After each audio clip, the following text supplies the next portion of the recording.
واصف علی واصف فرماتے ہیں، دوسروں کی خامی آپ کی خوبی تو نہیں بن سکتی۔ کسی خامی کی تلاش ہے تو اپنے آپ میں ڈھونڈیں، کسی خوبی کی تلاش ہے تو دوسروں میں دیکھیں۔ دوسروں میں ہر وقت خامیاں دیکھنا اپنے مکمل ہونے کا دعویٰ ہے، اور یہی غلط دعویٰ ہے۔ ہو جانے والے واقعات پر افسوس نہ کرو، صبر کرو۔ آپ کہو، اے مالک، ہمیں ہمارے اعمال کی زد سے بچا، ہمیں ایک دوسرے کے حوالے نہ کر، ہمیں اپنی رحمت اور فضل کے حوالے رکھ۔ دھیان رکھنا، کہیں تم شیطان مردود کی کامیابی نہ بن جانا۔ اللہ کو بھول جانے والے لوگ اللہ کو تو یاد ہیں۔ اللہ تعالیٰ نے اپنے ماننے والوں کو، اپنے چاہنے والوں کو بڑی آسانیوں کا وعدہ فرمایا ہے، شرط، صرف ایک شرط پر، کہ ڈھونڈنے والا تلاش نہ چھوڑے، منزل حاصل ہو کر رہے گی۔ سچ وہی ہے جو سچے کی زبان سے نکلے۔ سچے انسان کا جھوٹ کسی مصلحت پر مبنی ہو سکتا ہے، لیکن جھوٹے انسان کا سچ منافقت کے علاوہ کچھ نہیں ہو سکتا۔ جب کسی آدمی کا ذہن کام نہ کرے تو اس کے ہاتھ کام کرتے ہیں۔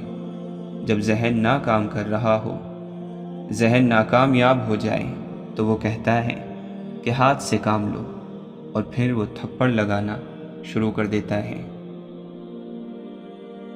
آپ فرماتے ہیں، سمندر سے 10 دریا نکال لیے جائیں تو بھی وہ جوں کا توں ہے، اور اگر اس میں 10 دریا شامل کر دیے جائیں تو بھی وہ جوں کا توں ہی رہتا ہے۔ یہ صرف احساس کی بات ہے، راز کی بات ہے۔ گناہوں کی وادیوں میں سے گزرنے والے انسان کو ماں باپ کے چہرے محفوظ کرتے ہیں۔ باپ کا چہرہ، استاد کا چہرہ، کسی رہنما کا چہرہ، ضمیر کی آواز ہے۔ انہی چہروں کی یاد سے ضمیر زندہ رہتا ہے۔ ایک وقت تھا جب یہ وقت نہیں تھا، اور پھر ایک وقت اور آئے گا جب یہ وقت بھی نہیں ہوگا۔ اس لیے جہاں سے زندگی پکڑی جاتی ہے اسے پکڑ لو، ایسا نہ ہو کہ سارے سرے ہاتھ سے نکل جائیں۔ جو حصہ ملتا ہے اسے قابو کر لو، آج ہی سجدہ شکر ادا کرو۔ حضرت عبد القادر جیلانی رحمۃ اللہ علیہ فرماتے ہیں، مکانوں کے بنانے میں عمر ختم کر رہا ہے، بسیں گے دوسرے اور حساب دے گا تو۔ حضرت بایزید بستامی رحمۃ اللہ علیہ فرماتے ہیں، اللہ کو پہچاننے والا سچا وہی ہے جو خواہشات کو چھوڑ کر اللہ کی پسندیدہ چیزوں کو سب سے پہلے رکھے۔ اللہ تعالیٰ کا ارشاد ہے، اگر اللہ تمہیں کوئی تکلیف پہنچائے تو خود اس کے سوا اسے دور کرنے والا کوئی نہیں، اور اگر وہ تمہیں کوئی بھلائی پہنچائے تو وہ ہر چیز پر قدرت رکھتا ہی ہے۔ 4 چیزوں کو 4 چیزوں سے دھویا کرو، زبان کو ذکر، آنکھوں کو آنسوؤں، گناہوں کو استغفار، اور دل کو خوف خدا سے۔ مولانا رومی فرماتے ہیں، 100 کتابوں اور اوراق کو آگ میں ڈال، اپنے دل کا چہرہ دلدار کی جانب کر دے۔ سب سے بڑی دولت یقین ہے۔ اللہ نظر نہیں آتا، لیکن اس کے ہونے کا، اس کی قدرت کا، اس کے اختیار کا، اس کی محبت کا، اس کے سب سننے کا، اس کے سن کر سمجھ لینے کا، اس کے دینے کا یقین۔ اللہ کو یقین سے بھرے دل بہت محبوب ہیں، اور وہ لوگ جو ہر غم میں کہتے ہیں اللہ ہمارے لیے کافی ہے۔ اللہ جانتا ہے تمہارا خاموش دل کیا چاہتا ہے۔ تم اپنی دعاؤں میں جس چیز کو نہیں مانگتے وہ بھی اللہ جانتا ہے۔ وہ تمہارے سینے میں چھپے ہر درد کو محسوس کرتا ہے۔ ہر طرف سے وسوسوں کے وار، لوگ فکروں میں اضافہ کرنے والے، شیطان مستقبل سے ڈرانے والا، آنکھ آنسو بہانے والی، اور آپ مطمئن رہو اس بات پر کہ میرا اللہ مجھے کبھی ضائع نہیں کرے گا۔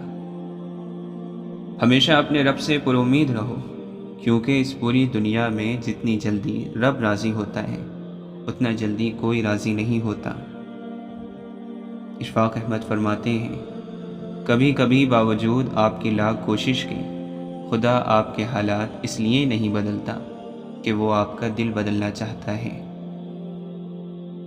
جب رشتے بادلوں کی طرح اڑنے لگے تو انہیں دیکھنے کے بجائے آسمان پر رب کی طرف دیکھیں، زندگی ختم نہیں ہوگی۔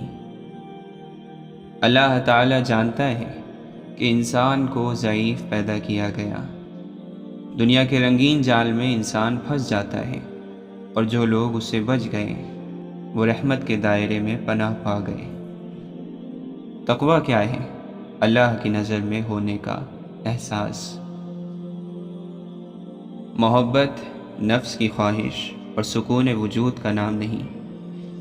اہل ہوس کی سائیکی اور ہے اور اہل دل کا انداز فکر اور۔ محبت کیے بغیر اللہ کا راستہ نہیں ملتا۔ اب محبت کے بغیر اللہ کے پاس ایک دم نہیں جا سکتے۔ لوگوں کی خدمت کر کے اور انہیں انسان مان کر ہی کسی منزل پر پہنچ سکتے ہیں۔ انسان کا وجود مٹی کا دیا ہے، اس میں مٹی بھی ہے، روشنی بھی۔ اگر توجہ صرف مٹی پر رہے گی تو زندگی بیکار ہو جائے گی۔ لازم ہے کہ روشنی پر بھی توجہ رہے۔ جو ہی روشنی کی طرف توجہ ہوگی سب کچھ ظاہر ہو جائے گا۔ ایمان کیا ہے؟ خدا کی مرضی کو اپنی مرضی بنانا۔ تم علی علی کر کے اس ذمہ داری سے بچنا چاہتے ہو جو تمہیں علی علیہ السلام نے سونپی ہے۔ جو مذہب انسان کو مرنے سے پہلے فائدہ نہیں پہنچا سکتا، وہ مرنے کے بعد بھی انسان کو کوئی فائدہ نہیں پہنچائے گا۔ جس نے غم کی حالت میں اطاعت کا سجدہ کیا تو یہ اس کی بہت بڑی عبادت ہے۔ بصیرت یہ نہیں کہ انسان حق اور باطل کو جان لے، بلکہ بصیرت یہ ہے کہ آپ حق نما کے اندر موجود باطل کو جان لیں۔ اگر آپ مشکلات سے بچیں گے تو کامیابی سے بھی بچ جائیں گے، کیونکہ جنت میں جانے کے لیے مرنا تو پڑتا ہے۔ آپ اتفاق کریں یا نہ کریں، مگر حقیقت یہ ہے کہ ہم نے حرام اور حلال کی تمیز صرف کھانوں تک محدود کر دی ہے۔ تعلیم برائے نام جاری رکھنا اور ایسے لوگ تیار کرنا جن سے کوئی شخص تربیت نہ پا سکے بہت بڑے ظلم کی بات ہے۔ معاشرے میں خرابی دو وجہ سے آتی ہے: خدا کے قوانین کو چھوڑا جائے یا چھیڑا جائے۔ جس قوم کے نوجوان روحانیت کو چھوڑ کر مردہ دلی اور فحاشی کی زندگی گزارنے پر اتر جائیں، وہ قوم بغیر جنگ کے ہار جاتی ہے۔ جاہلوں کی محفل میں ہمیشہ عالم ہی بیوقوف لگتا ہے۔ جب آپ کی عبادت کا اثر عبادت گاہ سے باہر کے معاملات میں نظر نہ آئے تو سمجھ جائیں آپ کی عبادت نہیں بلکہ عادت ہے۔ انسانیت کا خطبہ کردار کے منبر پر بیٹھ کر دیا جاتا ہے۔ اللہ کے لیے جینا اللہ کے لیے مرنے سے مشکل کام ہے۔ یہ میکدہ ہے، وہ مسجد ہے، وہ ہے بت خانہ، کہیں بھی جاؤ فرشتے حساب رکھتے ہیں۔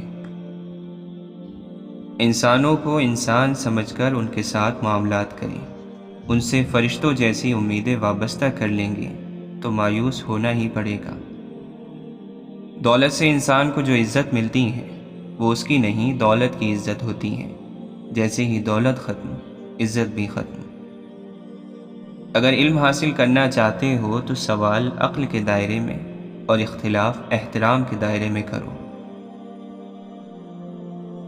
دوسروں کی جہالت پر مسکرانا بھی جہالت ہے۔ اچھی نیت ہی اچھا مقدر ہے۔ اس شخص کی تقدیر بگڑ جاتی ہے جس کی نیت میں فتور ہو۔ نیت کا برا انسان مقدر کا برا ہوتا ہے۔